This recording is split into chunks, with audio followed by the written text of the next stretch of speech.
Bom, as aulas anteriores trataram sobre a nutrição, o profissional nutricionista e também as ferramentas que são utilizadas pelo nutricionista durante o atendimento clínico.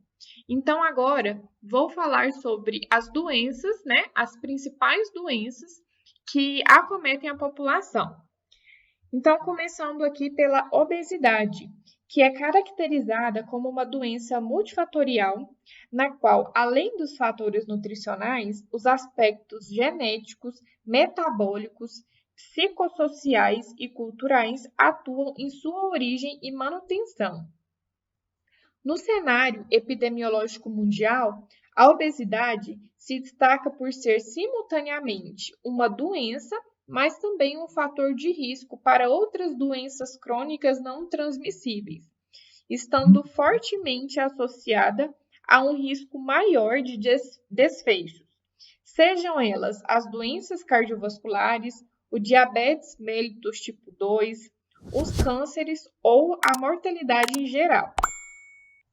A obesidade interfere não apenas na duração e qualidade de vida, mas apresenta implicações diretas na aceitação social dos indivíduos. Dessa forma, o diagnóstico precoce da obesidade, assim como as intervenções terapêuticas apropriadas, são aspectos fundamentais para a promoção da saúde e redução de morbimortalidade de indivíduos e populações. Além do excesso de gordura corporal, é indispensável identificar sua distribuição regional, ou seja, avaliar onde o excesso de gordura está localizado no organismo do indivíduo. O excesso de gordura, quando localizado principalmente na região central, ou também chamada abdominal, representa um fator de risco ainda maior de morbidade e mortalidade que aquele distribuído difusamente ou concentrado em outros segmentos anatômicos. Então, aqui para relembrar vocês, aquela classificação do estado nutricional segundo o IMC para a classificação de obesidade. Então, um IMC menor que 25 é classificado como normal, entre 25 e 27, sobrepeso, entre 27 e menor que 30, obesidade leve, entre 30 e menor que 35, obesidade moderada, entre 35 e menor que 40, obesidade severa, entre 40 e menor que 50, obesidade mórbida, entre 50 e menor que 60, superobeso, e IMC maior que 60, classifica-se como super obeso. Com relação à necessidade energética para esses pacientes, seria a perda de peso. Então, a recomendação nutricional é de 20 a 25 quilocalorias por quilo por dia. Ou seja, vai pegar 20 e multiplicar pelo peso do paciente e 25 multiplicar pelo peso do paciente. Então, o resultado que der vai ser a necessidade energética diária desse paciente. Lembrando que medidas simples, como uma atividade física moderada e uma alimentação balanceada, podem reduzir drasticamente o excesso de gordura corporal. Eu trouxe aqui para você algumas orientações que podem ser atribuídas ao paciente obeso. Então, diminuir o consumo de carboidratos refinados, que é a farinha branca. Então, os pães, bolos, pizzas, e preferir aqueles alimentos integrais. Então, um pão integral, um macarrão integral, uma bolacha integral, além também de incluir as fibras alimentares. Então, vai consumir uma fruta, inclui uma fibra, né? Adiciona uma aveia, uma linhaça, chia. Aumentar o consumo das frutas e verduras, deve-se fazer o consumo diário desses alimentos, além de evitar o consumo de alimentos industrializados, que são aqueles alimentos ultraprocessados, que tem em sua composição muito açúcar, gordura, aditivos químicos, conservantes, estabilizantes, possui uma alta densidade calórica, mas pensando em nutrientes, são pobres, né? Então, como exemplo desses alimentos, a gente tem o refrigerante, a bolacha recheada, sorvete, chocolate, os embutidos como a salsicha, presunto, os fast foods como sanduíche, batata frita, e também evitar os alimentos fritos e preferir os assados. Então, por exemplo, vai fazer a preparação de uma carne, ao invés de fazer frito no óleo, fazer a carne assada ou então cozida. São orientações simples, mas que, se feitas com persistência, pode haver a reversão do quadro da obesidade. Diabetes mellitus. O diabetes mellitus consiste em um distúrbio metabólico caracterizado por hiperglicemia persistente, decorrente de deficiência na produção de insulina ou na sua ação, ou em ambos os mecanismos. Atinge proporções epidêmicas, com estimativa de 425 milhões de pessoas com diabetes mundialmente. A hiperglicemia persistente está associada a complicações crônicas micro e macrovasculares, aumento de morbidade, redução da qualidade de vida e elevação na taxa de mortalidade. A classificação do diabetes mellitus se baseia em sua etiologia. Trouxe aqui, para ilustrar os tipos, essa tabela. O primeiro tipo é o diabetes mellitus tipo 1, que pode ser subdividido em tipo 1A, onde ocorre a deficiência de insulina por destruição autoimune das células beta, comprovada por exames laboratoriais, ou o tipo 1B, onde ocorre a deficiência de insulina de natureza idiopática. O outro tipo é o diabetes mellitus tipo 2, onde ocorre a perda progressiva de secreção insulínica combinada com a resistência à insulina. E o diabetes mellitus gestacional, onde ocorre hiperglicemia de graus variados diagnosticados durante a gestação, na ausência de critérios de diabetes prévio. E existem também outros tipos: o diabetes monogênico, diabetes neonatal, secundário a endocrinopatias, secundário a doenças do pâncreas exócrino, secundário a infecções e também secundário a medicações.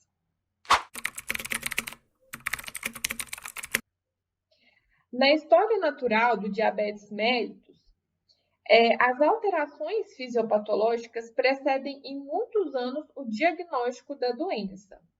A condição no qual os valores glicêmicos estão acima dos valores de referência, mas ainda abaixo dos valores diagnósticos de diabetes, denomina-se pré-diabetes.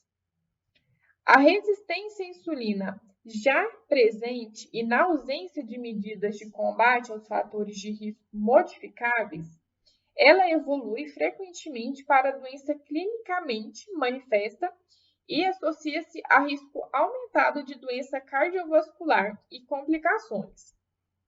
Na maioria dos casos de pré-diabetes ou diabetes, a condição é assintomática e o diagnóstico é feito com base em exames laboratoriais. As categorias de tolerância à glicose são definidas com base nos seguintes exames: glicemia em jejum, que é coletada em sangue periférico após jejum calórico. Peço desculpas por interromper sua aula por um breve momento, mas tenho algo importante e vantajoso para compartilhar com você. Se você está gostando desta aula, tenho uma ótima notícia. Agora você pode levar sua experiência de aprendizado para o próximo nível fazendo sua matrícula em nosso site. Ao se matricular, você terá acesso exclusivo a uma série de benefícios. Primeiro, você pode baixar a apostila completa do curso em PDF, perfeita para acompanhar as aulas e revisar o conteúdo sempre que precisar. Além disso, ao concluir o curso, você terá a oportunidade de adquirir um certificado de conclusão, um grande passo para o seu desenvolvimento profissional e acadêmico. E sabe o que mais? Ao assistir às aulas diretamente em nosso site, você terá uma experiência de aprendizado sem interrupções ou propagandas. Isso significa mais foco e eficiência no seu estudo. Então, não perca essa chance. Clique no link na descrição deste vídeo ou visite nosso site para se matricular agora mesmo. É rápido, fácil e vai transformar a maneira como você aprende. Agora, vamos voltar à aula. Obrigado por sua atenção e nos vemos no site. Após jejum calórico de no mínimo 8 horas, teste oral de tolerância à glicose. Previamente é feita a ingestão de 75 gramas de glicose dissolvida em água. É coletada uma amostra de sangue em jejum para a determinação da glicemia. E coleta outra, então, após 2 horas, essa sobrecarga oral. É importante reforçar que a dieta deve ser habitual e sem restrição de carboidratos, pelo menos nos 3 dias anteriores à realização do teste. Permite a avaliação da glicemia após sobrecarga, que pode ser a única alteração detectável no início do diabetes, refletindo a perda de primeira fase da secreção de insulina. E também a hemoglobina glicada, que oferece vantagens ao refletir níveis glicêmicos dos últimos 3 a 4 meses e ao sofrer menor variabilidade do dia a dia e independer do estado de jejum para sua determinação. É importante ressaltar que a confirmação do diagnóstico de diabetes requer a repetição dos exames alterados, idealmente o mesmo exame alterado em segunda amostra de sangue, na ausência de sintomas de hiperglicemia. Já os pacientes com sintomas clássicos de hiperglicemia, como por exemplo a poliúria, a polidispepsia, polifagia e emagrecimento, devem ser submetidos à dosagem de glicemia ao acaso e independentemente do jejum, não havendo necessidade de confirmação por meio de segunda dose, caso se verifique uma glicemia aleatória de maior ou igual a 200 mg por decilitro. Trouxe aqui sobre os critérios laboratoriais para diagnóstico de normoglicemia, pré-diabetes e diabetes mellitus adotados pela Sociedade Brasileira de Diabetes. Então, a glicemia é considerada normal quando em jejum ela está menor que 100, menor que 140 após 2 horas de sobrecarga com 75 gramas de glicose e menor que 5,7 para a hemoglobina glicada. Parâmetros para pré-diabetes ou risco aumentado para diabetes. Glicose em jejum maior ou igual a 100 e menor que 126. E glicose após 2 horas, com sobrecarga de 75 gramas de glicose, maior ou igual a 140 e menor que 200. A hemoglobina deve estar maior ou igual a 5,7 e menor que 6,5. Já para o diabetes estabelecido, é considerado a glicose em jejum maior ou igual a 126, glicose 2 horas após sobrecarga com 75 gramas de glicose maior ou igual a 200, glicose ao acaso, seja ela em jejum, maior ou igual a 200, com sintomas de hiperglicemia, e hemoglobina glicada maior ou igual a 6,5.